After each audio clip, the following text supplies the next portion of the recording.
Hi, travelers. Welcome back to another podcast episode of Life's a Voyage. Today, we're talking about owning a small business, a product-based business, which is really different from what I'm used to.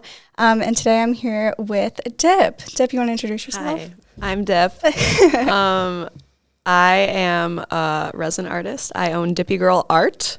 And let's see, I make dip clips. And I got the shameless promotion going. Yes.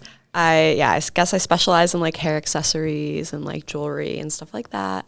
And yeah, I'm 23 and I'm from Syracuse, not Rochester. Right. Yeah.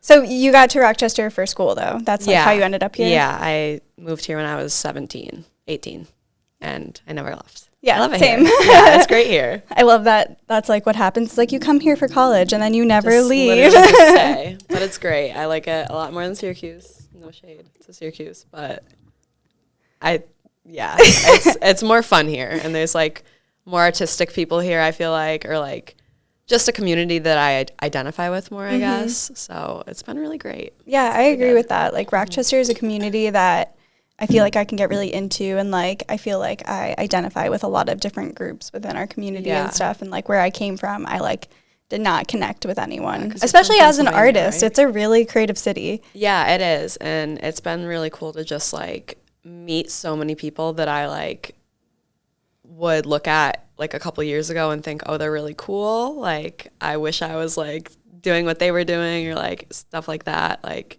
people that were Rochester famous to me, like Joe from the Op Shop, or like people like that. Now I work with them and like we're friends. So it's been really cool to integrate like the things that I was looking at from the outside and like put myself in the space. Yeah. So I love working with like people in this community. I feel like I wouldn't really find that in Syracuse. Yeah, that's awesome. Yeah. It's such a special place. It is. Okay, so let's talk a little bit about what your motivation was to start a business before we talk a little bit more about dip clips and what they really are. What got you, because it's not like something easy to do. It was kind of an accident. I started it in the pandemic, like pretty much everybody I feel like started a small business in the pandemic. But I was like just scrolling on Pinterest a lot, looking at like resin ashtrays and like jewelry holders and stuff like that, and I kept wanting to buy all of them. So I was like, let me just see if I can like make it. And I like bought a couple things, and like my friends were really hype about it. Like they were very nice to me about it. So I just started making more, and it really just snowballed. Like it really wasn't supposed to happen. Like I have a degree in biology. Like I had just graduated college in May 2020.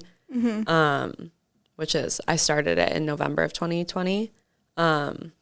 So it was definitely not something I ever expected, and I wouldn't really like consider myself, I mean, I guess now I'm an artist, but like growing up, like I wasn't good at drawing or like clay, or like in art class, I was always just like messing around and stuff. Right. So really just like, I started making money, and it was like, okay, well, I like what I'm doing right now, and this is fun, and I don't want to go work for someone else. Yeah, like work, like do like a boring job or like something that I just don't love. So I just like put a lot of time in and was like, I just want to make this work so that I don't have to do that. And my dad has his own business, and it's always been like just him. Like he's a one-man show, so he's always been like very inspiring and like a good role model for that. So I think also having his guidance, like I was able to go to him for advice. Like when I was just starting, like he had a lot of wisdom and knowledge. And I think that was like very helpful. Some things that he could just be like, hey, like this is maybe a good place to start. Yeah. Or like just the things that you just don't know starting out. Yeah. It's like, I didn't even know what I didn't know. And so just to have him, and he was like, my parents were always very supportive, and that definitely gave me like the motivation to continue, because there were definitely times where it was like super hard. Like it still is super hard. Yeah. But, we'll talk about that a little bit. Yeah, for sure. That's so funny that you like kind of just fell into starting a business. I feel like sometimes I do that. Like I have technically three businesses now, and I'm like, I didn't plan to do that. That kind of just happened. Literally. Like, I don't want to run three businesses. Like, can I please not? So, I feel that. Yeah, I hear you too, like, for sure. So Dippy Girl Art, let's talk about like the origin story. So you were making these ashtrays and jewelry trays for yourself, and then kind of talk about how like you got your first customer, or like what was the like kind of point where you're like, oh, people are paying me for this, like this is a business now, like I should do this. Yeah, it was pretty early on. Like I didn't want to start my Instagram or anything. Like I didn't want to start like officially selling things before I had a name and I had kind of an idea of what I wanted to do. But even before like my Instagram, I had just posted on Snapchat, just like a picture of like, yo, I made this, and I had made a couple other things and people slid up on that. I honestly don't even remember who it is, honestly. Right. But yeah, it was definitely just like people I know, like my close friends were buying things from me and being so supportive and so nice. Right. And so when I started my Instagram, I don't know. I started my Instagram with a plan to build my business. I had sat on like a name for a while, and like I had been building up like some inventory and stuff before I started my Instagram. So really like I started selling just like ashtrays and stuff on the low, like literally on Snapchat to like, my friends. And then once I started posting on Instagram, that's when it like became more official. And then within the next month of my Instagram, I had a website. Right. And so now everything's just directly through my website. Right. Which is the best feeling ever, is like to feel so official with a website. It is. Yeah. It's definitely, it was a challenge to make for sure, because I don't have any like design experience or anything like that. But it was a big learning point, and I'm proud of having my own website. Like that's cool. That's fun. Having a website is just like I have some clients that are, you know, potential clients that come to us, and, you know, we're a production company, so we do everything from web design to photography to videography and stuff. And they'll come to me and they'll be like, I want to like do this and this and that. And I'm like, okay, what's your website? And they're like, we don't have a website. And I was like, okay, well, maybe we should start there. And they're like, we don't want one. And I'm like, good luck with that. Yeah, like, unfortunately, you do need to have a website. Yeah. And I think a big thing for me when I was starting out is I knew I did not want to sell on Etsy. Like, straight up, I just never even considered it for a second, because they just, like, take so much of the seller's fee or the artist's fees, and they, like, it's such a saturated market that I knew that I needed to, like, differentiate myself. On your own. Yeah, and kind of just, like, create something that like visually showed like my personality, rather than just uploading everything to Etsy. And, right, and everything looks the same, and then like they could be searching for resin art, and like your stuff could be next to someone else's stuff that is like not the same. Exactly. And it's just like a lot of competition, and just like generally I just right off the bat I knew I didn't want that. So starting a website was like pretty high on the priority list for me. And did you feel like business started like getting better like once you had a website? Yeah, so I dropped my website and my first round of dip clips ever on Small Business Saturday of 2020, I think. And it sold out, and I was like, oh, okay, like that. I didn't know that was going to happen. Like that was cool. And so that was the first inkling where it was like, okay, people like care. Like people think this is cool. And that was just like a really big motivating factor. And from like November to I would say like August, things just like grew really quickly.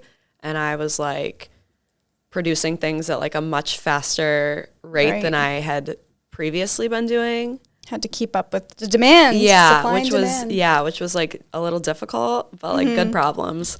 So yeah, it was pretty quick that things like started, because like I said, I started out with like the ashtrays, and like I had a couple different molds for those different styles, but then I think in December or I don't remember when exactly, but I bought like hair clip molds and I just made a couple. Like I literally bought the mold like on accident. It was like $3. So I was like, whatever, like whatever. We'll fuck around. Yeah, literally. Like just to play around, and it literally like changed my life. Like it's so ridiculous that I like sell hair accessories and that's my job, and it's like cute and fun and like just I don't know, like it's really great. So I'm very thankful that things like took off as quickly as they did, because I know a lot of people don't have that experience, and they work for a really, really long time to get like making enough money to sustain themselves. Yeah. And I'm just like really lucky that I have so many supportive people and people that just like think what I'm doing is good, and it's like thank you. Yeah, it's like holy crap, thanks. Yeah, literally like never expected it. So it's really crazy. Yeah.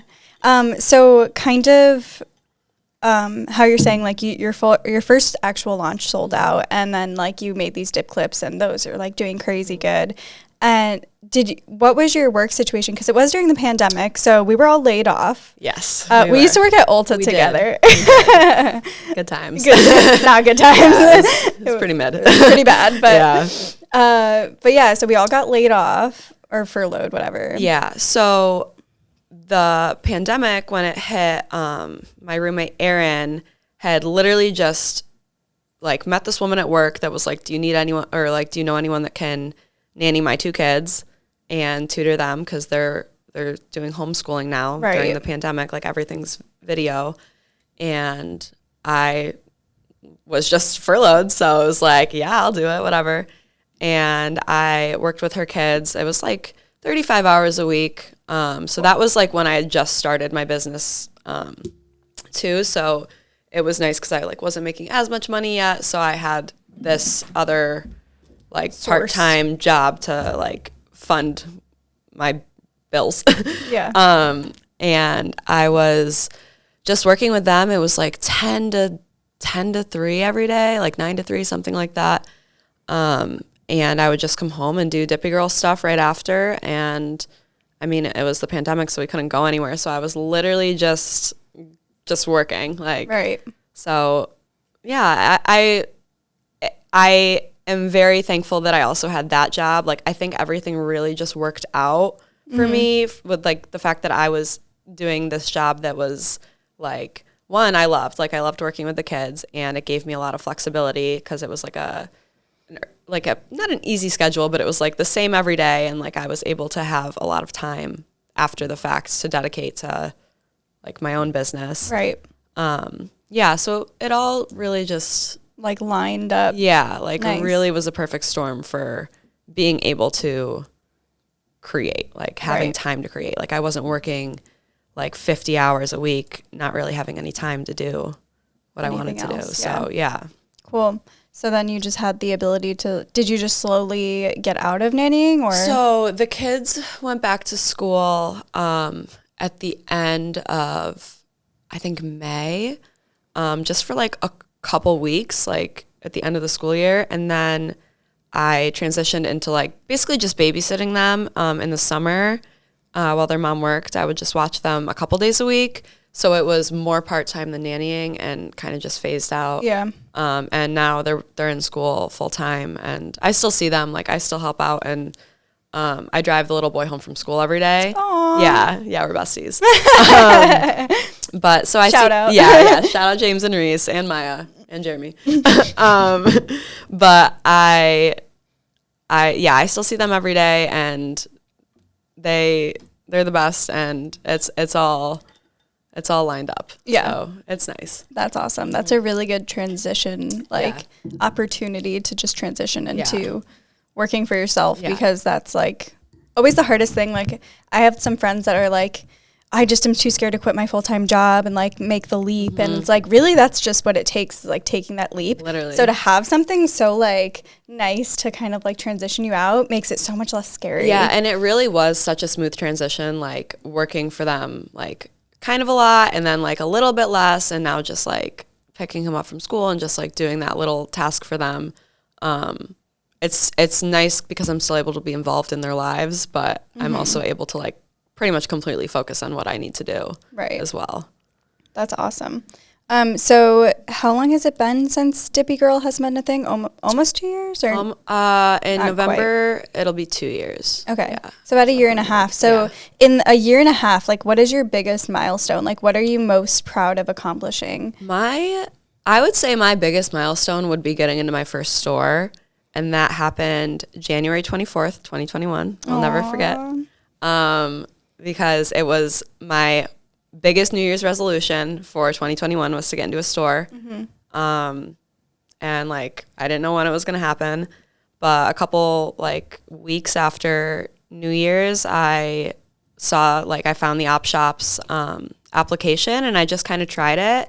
And Joe like invited me in, and it happened within the first month, and I was able to complete that New Year's resolution very quickly. That's amazing. It was really awesome. And that was, Joe like definitely gave me the chance that I needed, because like dip clips were fine at that point. Like they were cute, but like they're much better now. Yeah. And so like her just trusting me and like knowing that I was going to put out something good and like do something that would be good for the shop, really means a lot to me, because she definitely gave me like first of all the confidence that I could ever even do that, and just like the motivation to keep going. And now I'm in I think 5 stores. Wow. And I sell wholesale, and like I said, I have my own site, so it's all just like that was a really big moment for me, because I never ever thought I would sell anything in a store. Like that thought literally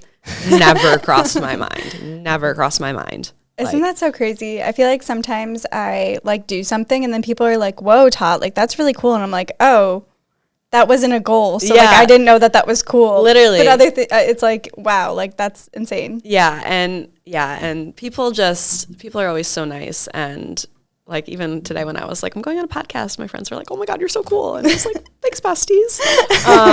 But that's another thing where it's like, that's another reason I love my job, is because I get to do these cool things, and like having stuff in a store is so cool. And another thing, kind of circling back, it was a really full circle moment for me to get them in the Op Shop, because when I was, I think, a sophomore in college, that's when I found the Op Shop. And I went there and I was like, these people are cool as hell. Like these people are who I want to be. Like this is what I want to be like.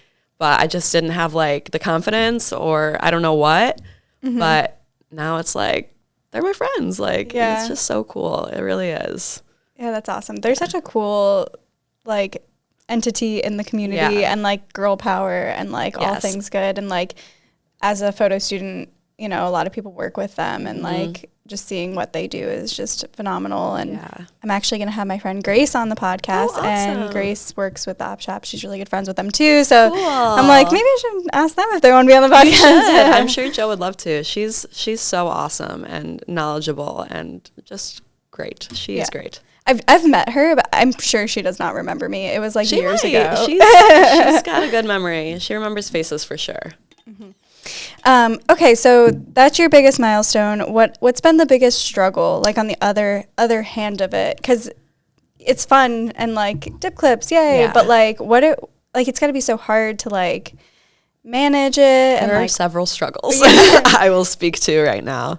I think the biggest one is just like not having a consistent paycheck. Like it's very scary to not know that someone else is going to sign my checks and like pay me every week or every other week. So it's a lot of uncertainty like every day. And it's always like, well, is this drop going to do better? Is it going to do worse? Like, am I going to be able to pay all my bills? So that's always really, really stressful. But I think that kind of just comes with the territory. Like I knew that going into it, that like that's part of running your own business, and that's just like something you have to deal with. And it gets better. And that's what I keep telling myself. It's like, I know that like it sucks now, but it'll be great in a couple of years. And I'm looking forward to that. But the other big thing I think is like not so much content creation as like putting content out and having people see it. I think my business is mainly on Instagram. I'm trying to be on TikTok more, but we're all trying to be on TikTok, and it's more. hard. No one can keep up. No, I really can't. The expectations are just absurd. Yeah, no one can do it. Everything moves so fast, and it's like, I don't know. Like, I feel like a boomer, but no, me too. It's crazy. But I think, like, I'm not a content creator. I'm not an influencer. I'm not any of those things. I didn't go to school to learn how to edit, like, to stand in front of a camera. I don't know how to do all of that, really. So it's been a really big learning curve. And it's almost like I have several days of the week where all I do is make content. Right. Like, I get up, I get ready, and I film all day because you have to have content. Because if you don't have content, people won't see it, and then no one's going to buy it. Exactly. And it's been a very big learning opportunity for sure. I have learned a lot about like photography and editing and just like making things look good, but I don't always want to film. Like, that's not, like, I'm here to make dip clips and not make a TikTok. Like, I don't know. Yeah. No, that's a struggle. And like, I feel that all the time is like, you know, I'm a photographer. I'm not an influencer either. Like, and I'm a travel consultant and I have a travel blog, but like, I don't consider myself an influencer or a content creator. I'm just, you know, I'm a travel consultant and I'm a photographer, but like, in order to get those things out there, like, you need to promote it with content. And it's such a struggle to prioritize those things because you're like, oh, like, this isn't important to me 100% of the time. Sometimes it is, but like, it's like, making this 10-second video that's going to take me 30 minutes literally feels like a waste of time when I could be editing photos or like doing a consult or like whatever. Like, there's so many other things that you have to do as a business owner that actually making these stupid little videos. Yeah, exactly. That's what I always say. A waste of time. I'm always like, I got to go make my silly little videos now because it's like I want to go like create like something else, but it is like part of the job and Instagram, the algorithm and all that will eat you alive and not care at all. So it really is just like about pushing content and creating things that people think are interesting. Thankfully, one of my best friends, Jordy, shout out Jordy, works for a social media agency and has lots of tips and tricks about like editing and what's like good on TikTok and has all these trending sounds and knows a lot. So they've been helping me a ton with improving, and that has been so nice because otherwise, like, I don't know. How do you know? Yeah, and they have like all the analytics and stuff, and so it's nice because otherwise it's like, I don't know. It's very overwhelming to look at it because I do it for work too, for clients. Like, I do like social media management and like other things like that for Hill and Valley, and you know, from a client perspective, sometimes they're like, but what does this mean? Like, oh, I grew, or like, oh, this many people saw it, but like only this many people liked it. It's like, what does this mean? And it's like, you have to like take all these numbers and then actually analyze it and realize like, oh, here's the trends, or like, this is what's working, this is what's not. And like, and it's so much very, work. like, it's data driven, and like, you have to go through and analyze it and think about it and like center or try to create your content around like what does well, even if it's not necessarily, not exactly what you want to be doing. And so that kind of sucks. And I try my best to like just create what I like and like create what I want. Like, I make a lot of like build an outfit with me videos. And I like doing that because I like that's fun. Getting dressed and like making cute outfits. Like, that's fine. But and you do it every day. Yeah, exactly. Like, I get dressed every day, so I can film that. But that is definitely one of the harder parts because it's like I didn't realize that I was going to have to do this to such a large extent. And it like just keeps getting more and more evident that that's the main way to sell. It's not going away. It's only going to get more and more intense. Yeah, exactly. Yeah, intense is a good word for it. So kind of like, so you're a product-based business, which is really different for me because I've only ever had service-based businesses. And I've like sold a couple things, but not like to the extent where it's like the base of my business. So you're doing everything from like creating your product. You're not even like wholesaling anything. You're creating your product and you're a one-man show all the way through to like fulfilling orders. Like, do you have any help? Like, no. It's just you? Yeah. So, I mean, my boyfriend will come to markets with me and he'll help me set up and do all like the heavy lifting, which is so great because I am small and weak. So he is like my little employee for the day when I go to markets and stuff, which is a huge help. But the day to day, I do everything on my own. We have a big attic that I store all my stuff in, and we used to have another roommate, but she moved out, so we have an extra room, and I've been able to use that room to like pour in and just like work in, and so it's been really nice that that's worked out as well, that I've been able to have a space to like work in and store all my stuff. But the day to day, like, everything is me, and it's hard to stay organized and to get everything done in a day because there's always more to do. There's always something else you could be doing. Right. And I'm pretty much always working or thinking about work if I'm not working. That is the number one side effect of becoming an entrepreneur or like starting a business that no one ever talks about, is that your business becomes your entire life. And everything. And it's hard to shut it off. Like, it's so hard. And like Adam and I work together. And so like we'll go home and we'll keep talking about work. And then I'm like, okay, no, wait, I'm tired of talking about work. It's been all day. We got to stop. So like we'll be like, okay, let's like go to lunch. And then we'll go to lunch and we'll start talking about work. And I'm like, no, we're so boring. That's like, hard because you're in a relationship and your coworkers. So it's like, what it's else a are we gonna talk lot. about? I don't know. Yeah, that's tough to like balance that. Yeah, it is. It's definitely hard. And no one ever talks about that though. No, and it's like it just like consumes you. Like everything I think about is for my business or like about my business. And my business focuses like or relies, I guess, heavily on Dip, like my personality or like whatever me is like the face of the brand.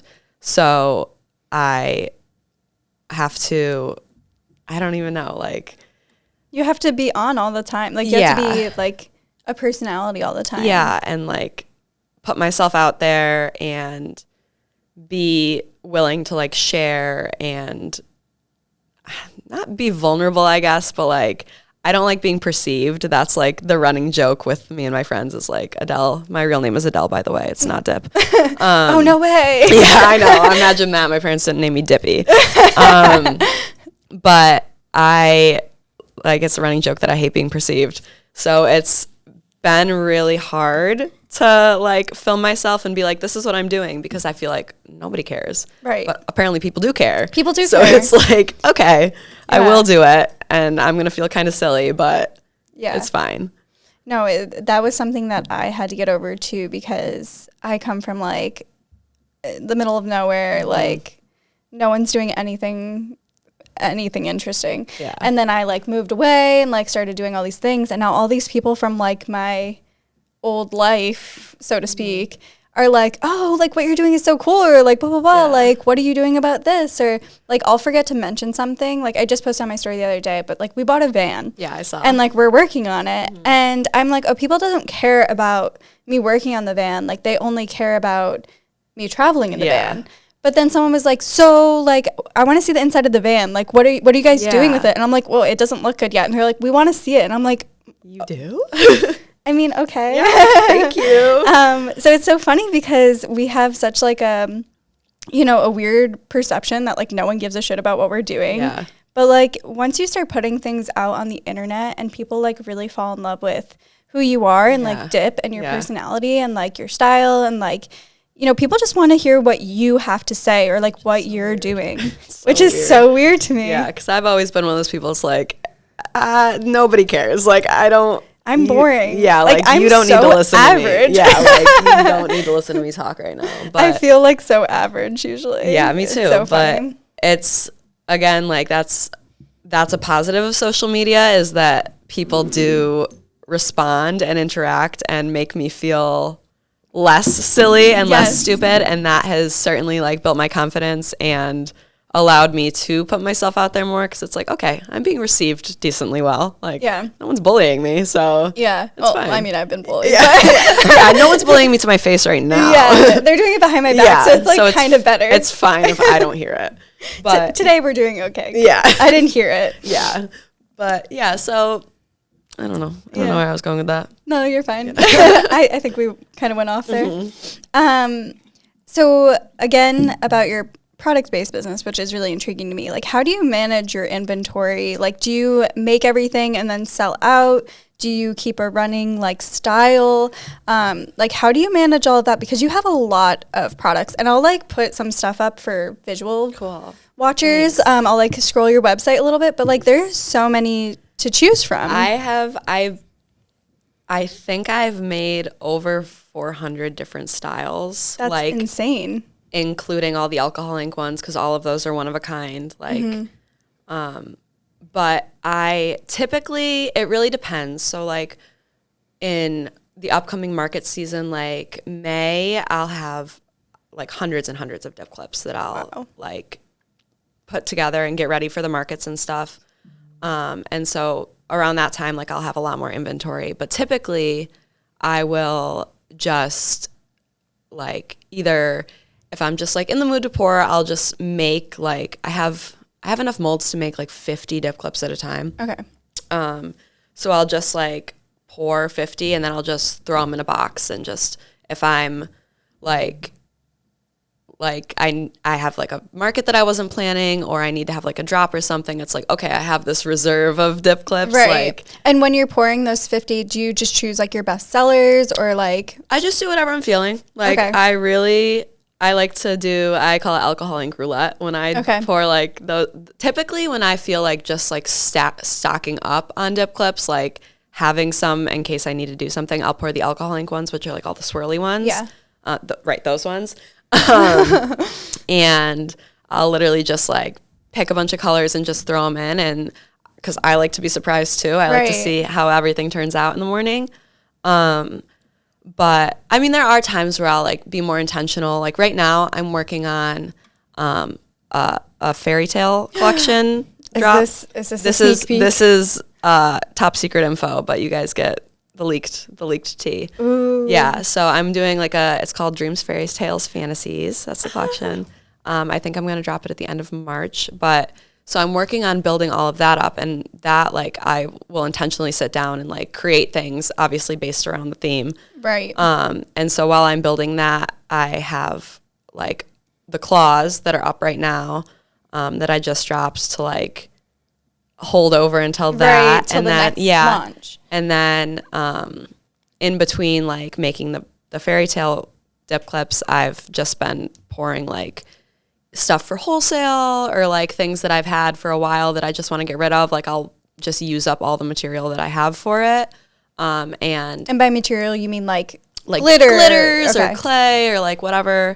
And I'm moving in June, and I don't know like what the living situation is going to be like yet. And I need like a second room to pour because resin is toxic. Okay, yeah. That's good to know. Yeah. You got to wear a lot of PPE. I look crazy when I'm doing resin. Like, wait, gas how mask, come we haven't seen this BTS? Because it's very embarrassing. Oh my God, I want to see it. It's like I wear a gas mask. I wear these like goggles. I wear gloves. Like I look nuts. Oh my gosh. Yeah, I did not know that. Yeah. So resin's very dangerous to work with, which is another challenge for sure. So you always have to be fully protected. If you're ever thinking about working with resin, you need PPE. That's something that a lot of resin artists don't like to talk about. Right. But it is very important because it will hurt you bad. Yeah. So as I was saying, I don't know where I'm going to be living, and I need a second room or like an office space. But right now I'm kind of just trying to like build up my inventory so that when I do move, I have things that I can like assemble while I'm like either figuring out either like an office space outside of where I'm living, like renting a space or something like that. So I'm just trying to like build everything up. Yeah. Kind of building a reserve so that when you're in your times of chaos, in your personal life, you can kind of just be prepared and ready. Yeah, because there have been times where it's been like, oh, damn, I need to have a drop right now. Like I need some money. Yeah. And I didn't have like stuff that I could just like put together. So it was like a lot more, I guess, work in the long run.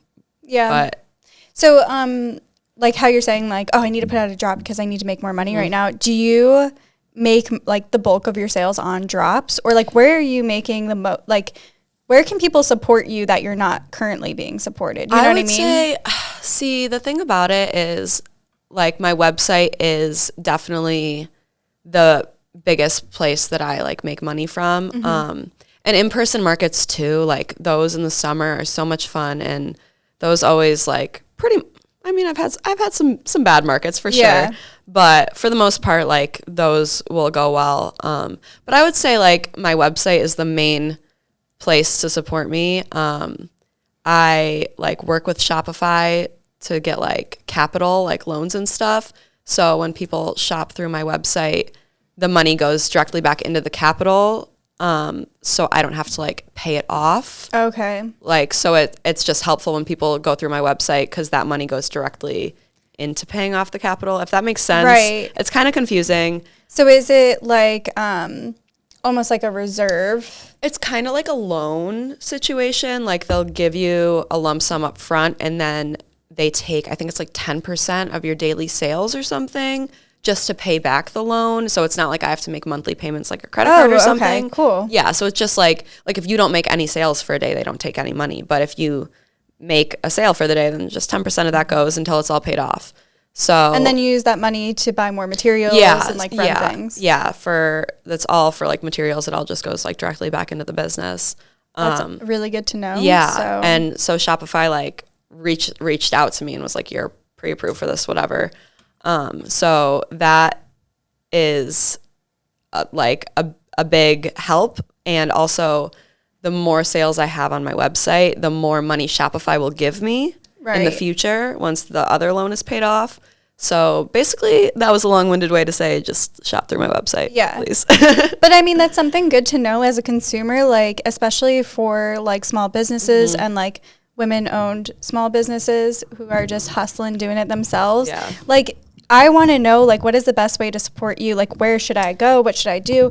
Because a lot of people, you know, like a lot of women starting out don't specify like, oh, well, if you shop through Etsy, they take 30%. Yeah. So like try not to do that. Yeah. You know what I mean? So that's really good to know, actually. Yeah. And to know the reason why, because I feel like some people may be like embarrassed or like don't want to like admit, you know, what's going on. Shopify gave me money. Yeah, like, thank you, Shopify. Let me pay that back. So that's really good to know, actually. Yeah, and you can follow me on Instagram too at dippygirl.art. That is another way to support me for sure. Cause hit the like, hit that. Yeah, exactly. Save. Hit the save. That's the most important now. We love the save. Yeah, we Share do. it on your story. Yeah, exactly. And then I have one last question. How do you navigate your pricing? Because even in the photography industry, that's like the hardest thing. Misery. It is so hard. So, because, you know, I've shopped your website and I bought a custom piece from you before. And like, how do you kind of do that? Like, I'm just curious. It's really hard, like, to figure out. One, I'm terrible at math. Like, me and math, girl. Like, we are not friends. So kind of like doing the factoring and like all the math that goes into like determining like return on whatever. Profit and loss. Yeah, like all that. I more so go on like, this sounds stupid, but like feeling like if I love a pair of dip clips, like if I'm like, this pair is so fire, like this is awesome, they're going to be higher price because it's like, I don't know, like that definitely looks cool. But as far as like the alcohol ink ones, like the ones you have on, those are always $10 because I'm able to make those kind of quickly and I like to have an affordable option. So I don't want to change the price of those.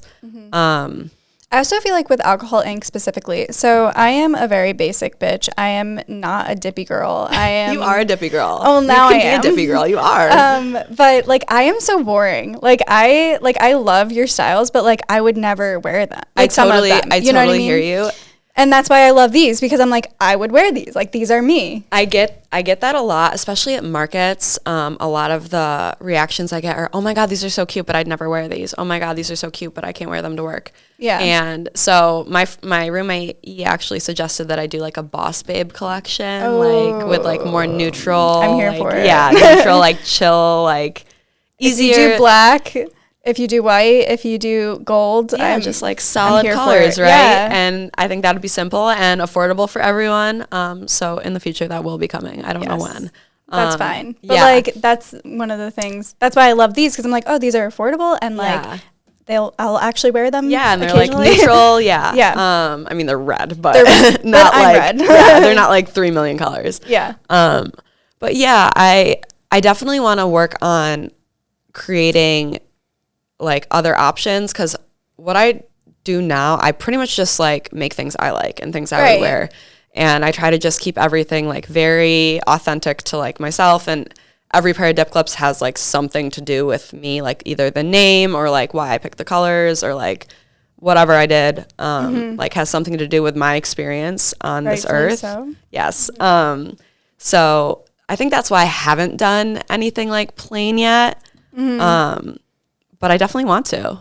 And I think it might be a little while, because summer's coming, so it's going to be bright neons and I mean, all even that. if you did like a bright yellow solid, I would buy that. Yeah, okay, heard. Yeah, and I think... I have a lot of yellow clothing, if you didn't notice. Yeah, I know you do. Yellow is a good color. It's very happy. It is. Yeah, so...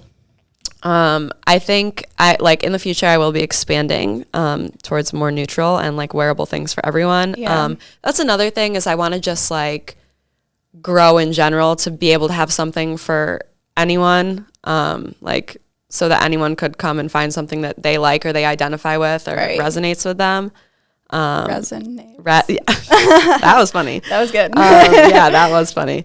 But yeah, I don't know. I just make what I like, and we'll be expanding in the future. Cool. So the future of Dip is the super secret collection that we all now know about. Yes. The future of Dippy Girl is large, and we love that. Yeah, I have a lot of plans. World domination. Yeah, I would love to take over the world. But no, I have a lot of plans for like photo shoots and stuff this year, and I really want to get Dippy Girl into more like editorial, like fashion, like type vibes. I want them to be able to be showcased as like statement pieces, and just like I just want to grow. I want to expand my e-commerce, obviously, and hopefully blow up on TikTok. Yeah, because TikTok go to her TikTok. Yeah, right now. I think it's